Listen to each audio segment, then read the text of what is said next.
Let's remember together some of the greatest TV and movie stars of yesteryear with the woman who knew them. Mary Jane Popp hosted radio and TV shows for nearly 5 decades, meeting these stars and getting them to share their real-life stories. You'll meet them up close and personal as Mary Jane searches her extensive archives for the best and brightest real star talk on Pop Star Talk. And here she is, Mary Jane Popp. It's that fun time once again on Pop Star Talk. Hi, Mary Jane Popp here, along with my producer Kenneth Segura Knoll, bringing you some of the greats from the past. Now, some have left us, and some, I am happy to say, are still going strong.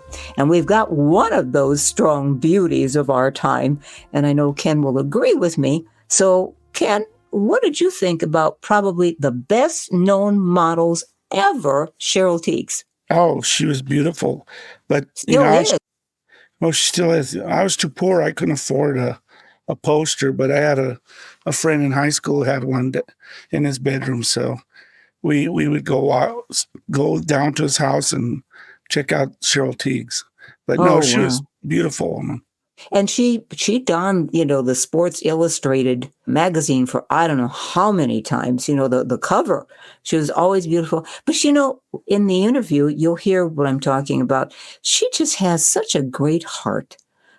She's such a sweetheart. She's 78 now. She was born in 1947. Yeah, 1947. And I kind of checked out some pictures of her lately. She looks great. I mean, you would never guess she's 78 years old. She just isn't. And she's still into animals. And again, so many of the stars are into animals. She's into Earth Conservation Corps, environmental protection. And it's amazing how these stars all dedicate themselves to other causes and to the care of animals. And I don't know, I think that's special, don't you, Ken? Yes. I mean, and, she's taken, fame very modestly and, with some being humble as to her beginnings and how she started. And, so she's a good role model. Absolutely. She's a good role model. And of course, she is a real beauty, but wait till you hear all that makes up this great lady with a sincere heart.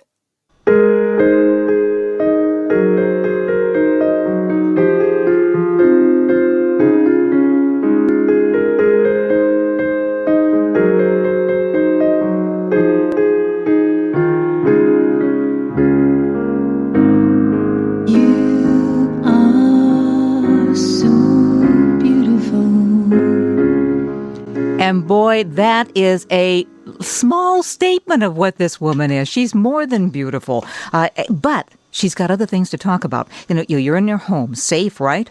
Well, maybe. What about the air you breathe? First class or failing?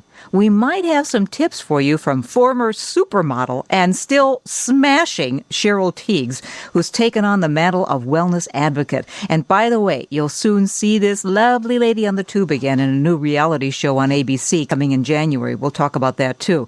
Cover girl to the max, from Vogue to Bazaar and everything in between. Cheryl Tiegs, welcome to Pop Off. Oh, my goodness. Well, thank you for all the wonderful things that you said. And I hope that your, what do you call them, viewership or listeners? Yeah. Listeners, yes. I hope they remember we did an interview a while ago, but it feels like we're old friends. Absolutely old friends. And I'll tell you why. Because you've remade yourself so many times. It's unbelievable. But you do it. Is it just because that comes from something inside of you? I kind of always look the same. I mean, my hair hasn't changed since I was a teenager, I don't think. But you know what? I started off my career with the Ingenue magazine, 17, Glamour, whatever. And then I took about 3 or 4 years off. And then when I came back, I had developed into a woman. So then I did Harper's Bazaar and Vogue and all that. And then I went into the designing and had the line of clothes for Sears. And then I had my baby, and that sent me in a direction of taking care of my family and being with them. So now, I have more time to do all the projects that I've been thinking about doing. Well, you have, if I would ask you, what are the tools that you have used so that you could be successful in life? Are there tools that you live by or you always kind of look at those first before you move into some new project? Well, first of all, I think you have to take care of yourself, and that means not only eating right and exercising.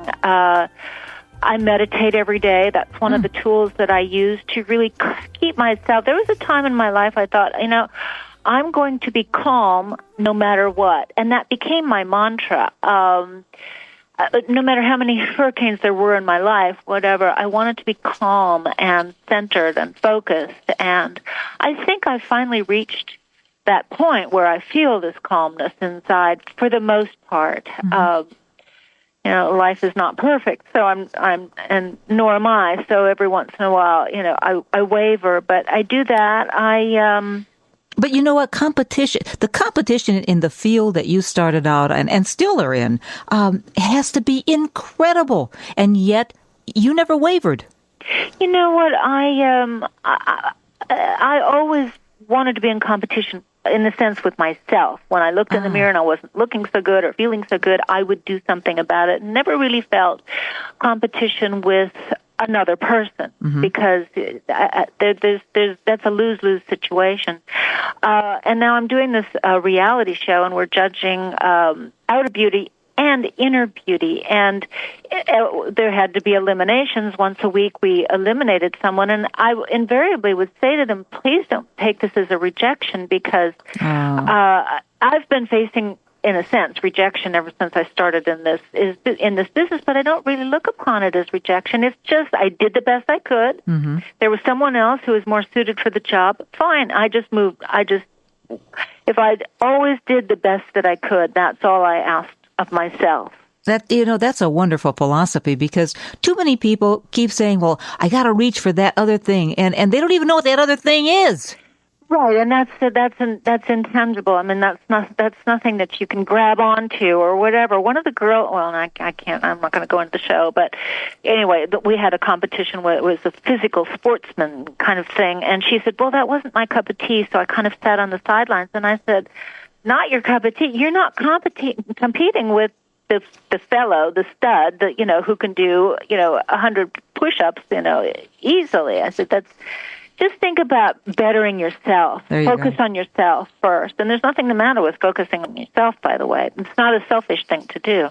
Do we fear failure? I mean, this country, it's like, oh my God, I can't fail. If you don't fail, you don't learn. I don't really look at the things in my life as failures anyway. I've been through several marriages, and to be honest with you, totally honest with you, I am so happy with each one of those relationships. Really? And I'm so grateful, and still maintain friendships with them. And so therefore it's not a failure. It's all in how you look at it. Of course, I've tried some projects. I've tried some marriages that haven't worked, but I don't think they're failures. I just think they're attempts at trying something. Well, not only that, but I bet any money, I put my money right where my mouth is, you learn from every one of those experiences. Oh, absolutely. And learn, grow, become a different person, hopefully becoming a better person. What doesn't kill you makes you better. Mm-hmm. It's just... No, I mean, I wouldn't be who I am today, and I like who I am today. I wouldn't be that person if I hadn't gone through all of those experiences. So excellent. People are sometimes afraid to step out and do something new, to think outside the box. Mm-hmm. And I think the older we get, the more we box ourselves in, because we know what makes us happy. But I think always having a project in mind, whether it's helping people in need or starting something new in your own life, it's all, it's always scary, but it's always exhilarating. Yeah. And, the thing is, women especially, we're the caregivers, and we always have been, probably always will be. But Yeah. we look in the mirror, and the first thing that we do, and I'm just as guilty of it as anybody. I see another line there. Oh my God. My complexion is not as good as it was before. We got to stop doing this to ourselves, don't we? You want to look the best you can be, but I'm not going to be 20 again. I don't care how much I try. No, and I remember the first time I saw a wrinkle thinking, and that was a while ago, and I thought, oh my goodness, that came as a surprise. Yeah. and then you get over it. Yeah. I have a line of skincare, so I think that you both get over it, but you also do something about it. Sure. You do the best that you can. Obviously, as we grow older, we're going to get wrinkles, and there are things that are going to happen with our bodies, but you do something about it. And that includes, eating right and exercising, and using a skincare cream that can minimize the wrinkles. Absolutely. And so they can look like, I happen to be 62, but I'm going to be the best 62 I possibly can be. Right, exactly. And there's nothing the matter with being 62. It's only a number. There you go. I worked with Deepak Chopra quite a bit, and he said chronological age is one thing. That's a number. Okay, you set that aside, and you can do something about your psychological age. You can look and feel and be younger than your age. Right. Do you have a philosophy of life at all? A philosophy that shows what Cheryl Tiegs is all about? I think it's really positive thinking. I've said, oh gosh, I'm giving you my mantra again today, these days, is life is good. And if something goes awry, I drop a plate and it breaks or whatever, I say, oops, but life is so good. And if you just keep saying life is good, or today's my lucky day, I say that all the time. If something good happens, I think, oh, well, then today's my lucky day. So it's really just positive thinking. That's not an easy thing to do. That's true. It takes a lot of work. Yeah. It takes a lot of inner fortitude not to let all the negative. I always say we get enough negatives in one day to last us a lifetime. Don't let it intrude on your life. Right.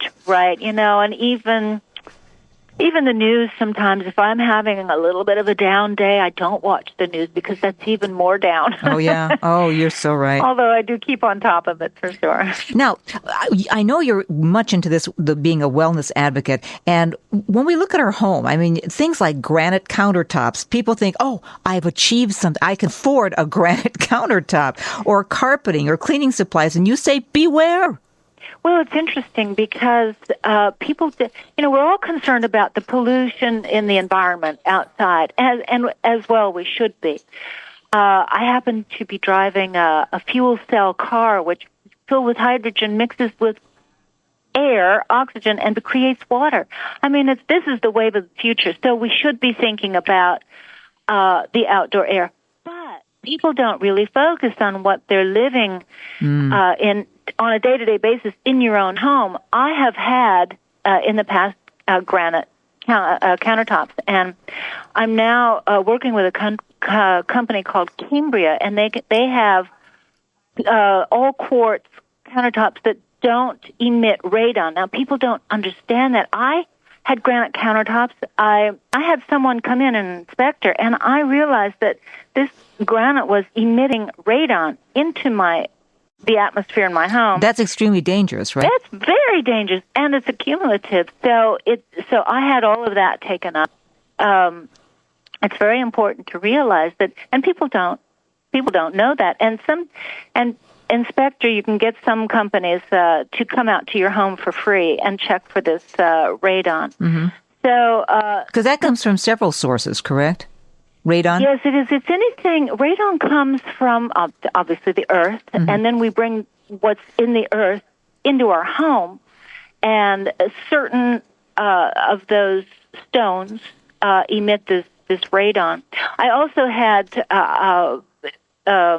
Italian tiles in my kitchen, which had to be scrubbed with harsh chemicals and then sealed with harsh chemicals. And I thought that doesn't make any sense because then I'm eating and cooking off, the countertop. So then I had Cambria put in, and you wash it down with water And, and when I started working with Cambria, I really became aware of my environment in my house, which I wanted to make as green as possible. Yeah. You don't have to tear your house down in order to make it a green environment. Well, you said in some of the materials I read that simple houseplants can clean up the air. Yes, exactly. I have my house filled with plants now. Actually, we did the study with NASA, or we learned about their studies from NASA. So this is such a reliable source. And they said that they were very specific also about the types of houseplants. And one of them is philodendron, which is a very common houseplant, really helps with the air and to remove toxins from the air. Really? Spider plants. Oh, really? I've got that. Good. Yeah, and Boston ivies and trichina. So these are very common and very easy to find, and they do help with the pollutants in your house. You also say to stay away from air fresheners? Really? Well, those air fresheners, but also paraffin candles that emit a very strong, heavy-duty fragrance. Uh-huh. It's not really good. It's I would go toward the soy candles or anything that is natural or organic. Otherwise, you're just polluting the air even more. For example, even your dry cleaning, that smell that you get when when you bring the clothes home and it smells like chemicals. Mm-hmm. So I put them in a room. Take the plastic off, put them in a room to air out for a few days before I put them into my closet so that the chemicals don't then get on the rest of my clothes. So that's a good idea. The first thing I did when I started to green up my house was to change the light bulbs. Now, this is something that everybody can do, and I got kind of excited about it. I thought, well, you know what? I'm getting energy-efficient light bulbs. Everybody needs new light bulbs. So then you do that, and then there are other steps that you can take. So it's one thing at a time, right? Yes, exactly. Yeah. But that's how I started. And now I recycle everything. I started recycling 20 years ago when you had to tie up the newspapers and take them down to a recycling plant. But now they make it easier for you. So they'll pick that up, and they'll pick up bottles and cans and everything. So there's really no excuse. If I'm on an airplane, I just don't stuff the New York Times into the seat in front of me when I'm finished with it. I literally hand carry it home so that I can then recycle it. So if I'm in the grocery store and I've forgotten the bag, which is in the trunk, the canvas bag, I'll take off my sweatshirt or take off my coat, and I'll put all the items in that coat and just tie the sleeves up and carry it out that way. Wow, you are dedicated. That's fantastic. Yeah, I really am. And there are so many things that we all can do. So absolutely. And Cambria they have provided a platform for me to go out and talk about these things. And if the listeners just take away one thing, it's a start. Yeah. Oh, and you better. And again, don't feel, because otherwise you feel like, oh, it's too overwhelming. I can't go there, and do all of it. If you do one a week or one a month, you're going to get there. Yeah. Do you do that? Do you do any of these things? Yeah. The light bulbs, the recycling, the air fresheners. I don't do the dry cleaning anymore. I'm real careful about that. If it has that smell, I do the same thing. I air them out. Yes. And up north or in the cold parts of the country, they have these mud rooms. So just put it in there, because that gets a lot of ventilation. No, absolutely. And I'm very careful about anything that we change over, painting or anything, to air everything out. We're going to have our carpets cleaned. I specifically asked, because I've got animals too. Do you have animals? I do. I have 2 dogs at least. Yeah. I'm always caring for someone else's dog. Yeah, we care for 6 cats, believe it or not. Don't even belong to us, but they eat at our house twice a day. Oh, wonderful. Oh, well, got to open up the doors to those who really are in need.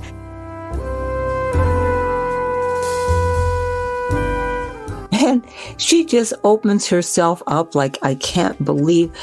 She did have some controversy, though, Ken. I believe it was in 2016. I'm not sure the date. She had the controversy when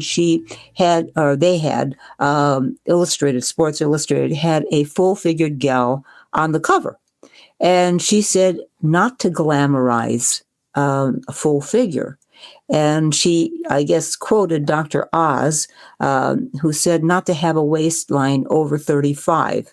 And she's sticking to it. And it's just kind of amazing because that kind. I mean, she got criticized quite a bit for it, but she held on to what she truly believes, and she's done a lot. She was, I guess, you could call her the first supermodel.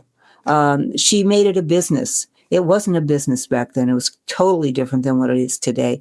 And of course, they made money, but not the kind of money they're making today.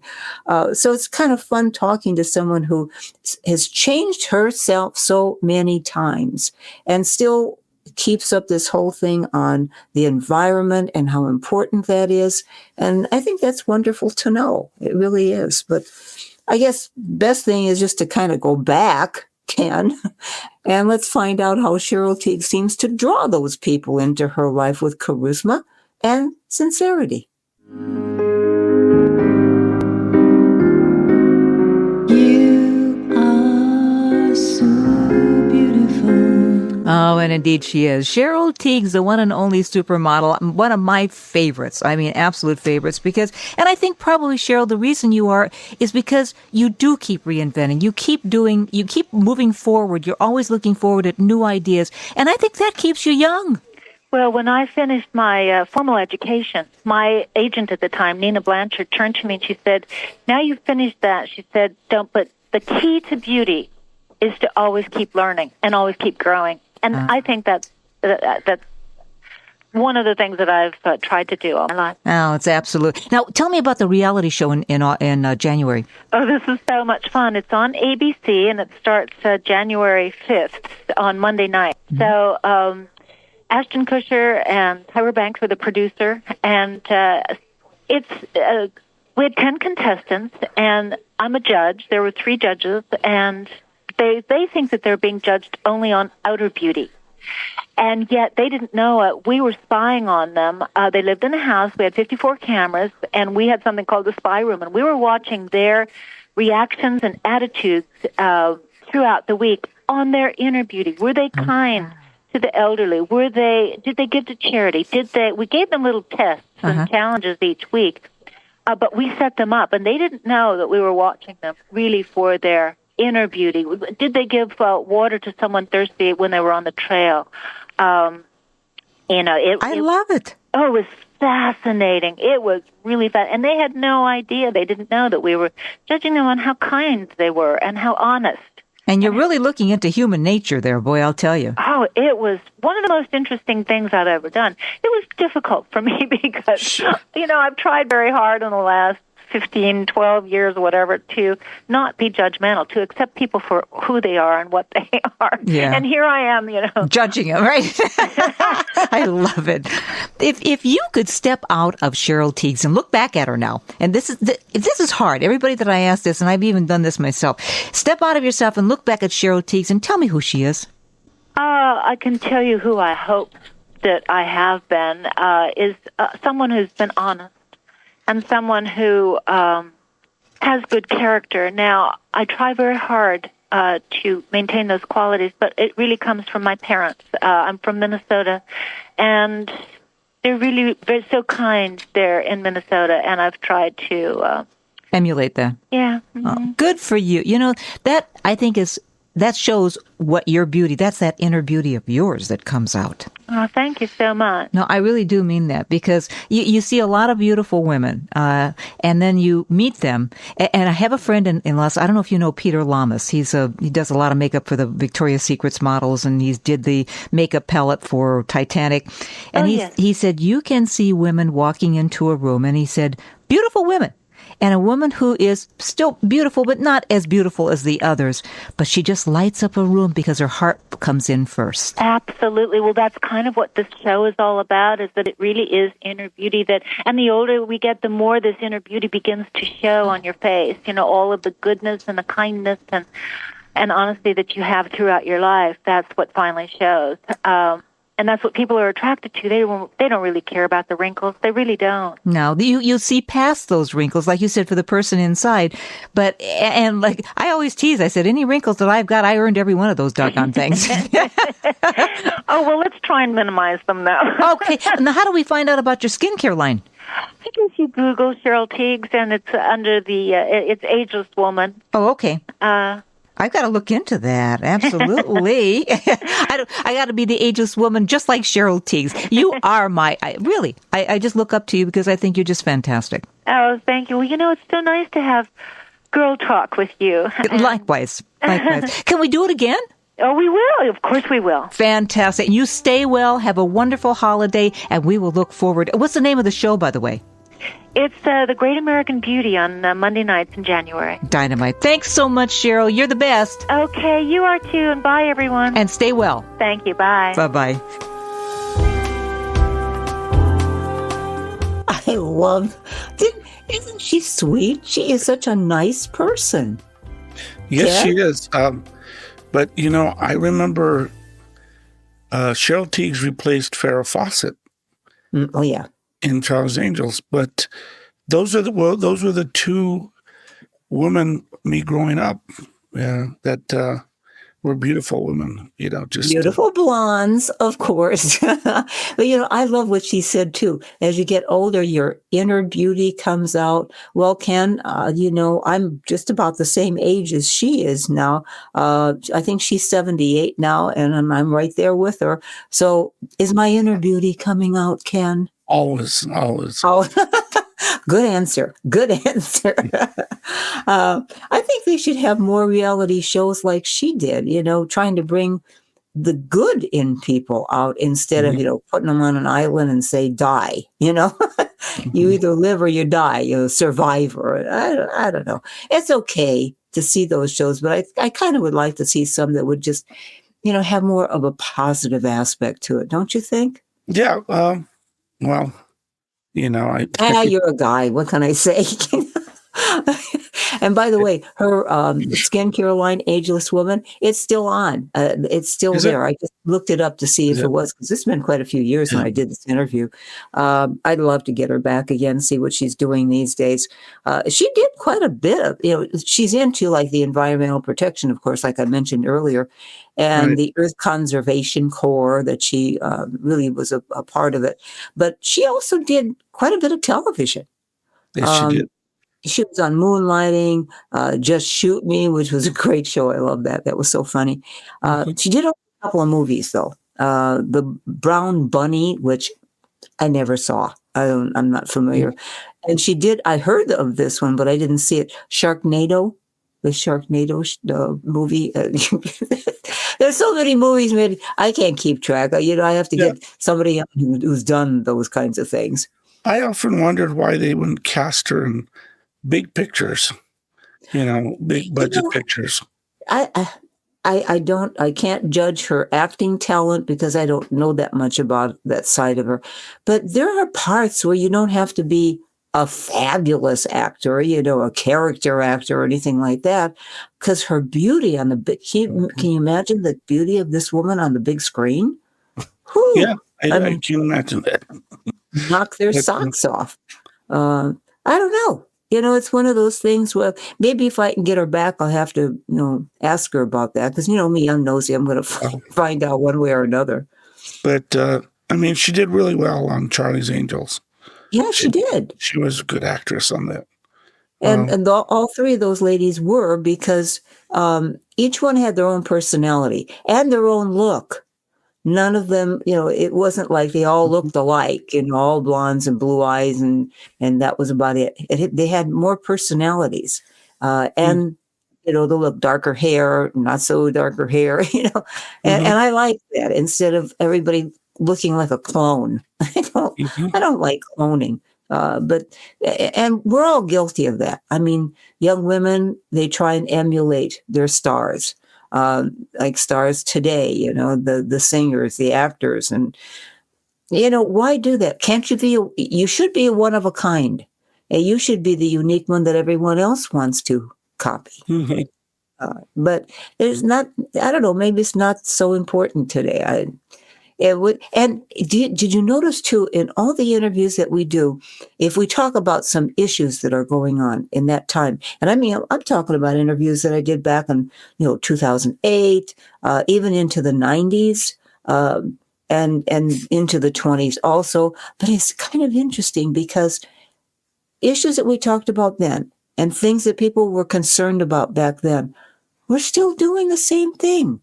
Yes. Don't we learn our lessons? That's we live. The more things change, the more things remain the same. I guess that's a saying I hear all the time. Yeah, but go ahead. The other thing I've noticed about all our guests, they all have dogs. And they all love animals. It's just great. And they got different kinds. Some have big ones, some little ones, but they're all dedicated. Some have a whole bunch of dogs because they raise dogs, or all kinds of animals. And that's, I don't know, that says something to me, that when a person loves animals, they're good people. They're good people. You're good people. You got dogs. It's how much those animals love them too. I mean, there's some people that a dog will see them and immediately be attracted to them and be happy, see it in their eyes. And then there's some that people just back off, I've noticed, dogs do that all the time. I said it in one of my interviews, and we've talked about this even off the air. But if I have people over in my house, and my dogs, I mean, they're gonna, first of all, they have to have, don't wear cotton, don't wear wool, and don't wear black, because I've got 2 long-haired white dogs, double-coated. And they'll come over, and my dogs, I said, if you don't like dogs, we'll go out to dinner or whatever, because my dogs have run of the house. It's just the way it is. Just like you you love your animals. Mm-hmm. They're family, not part of the family. They're family. Mm-hmm. But if I have people over, and my dogs, normally they love people, and if they shy away in any way, seriously, I mean this, I don't trust them.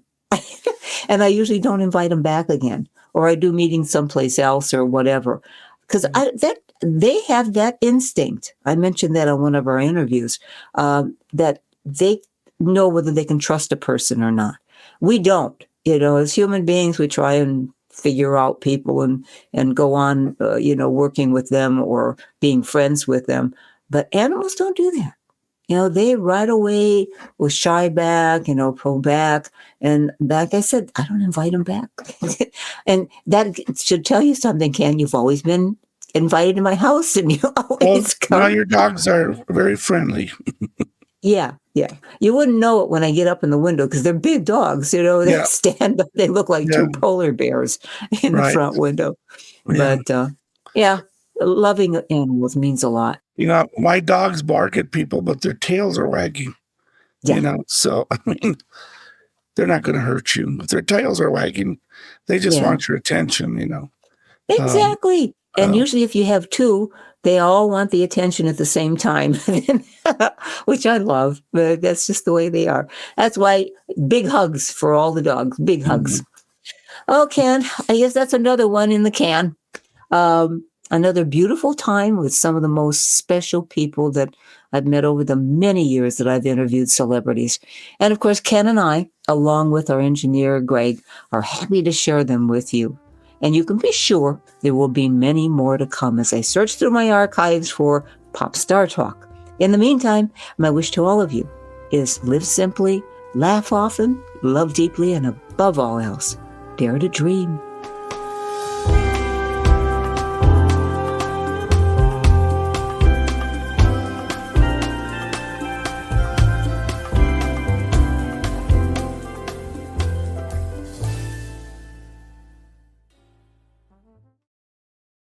Produced by Audavita Studios.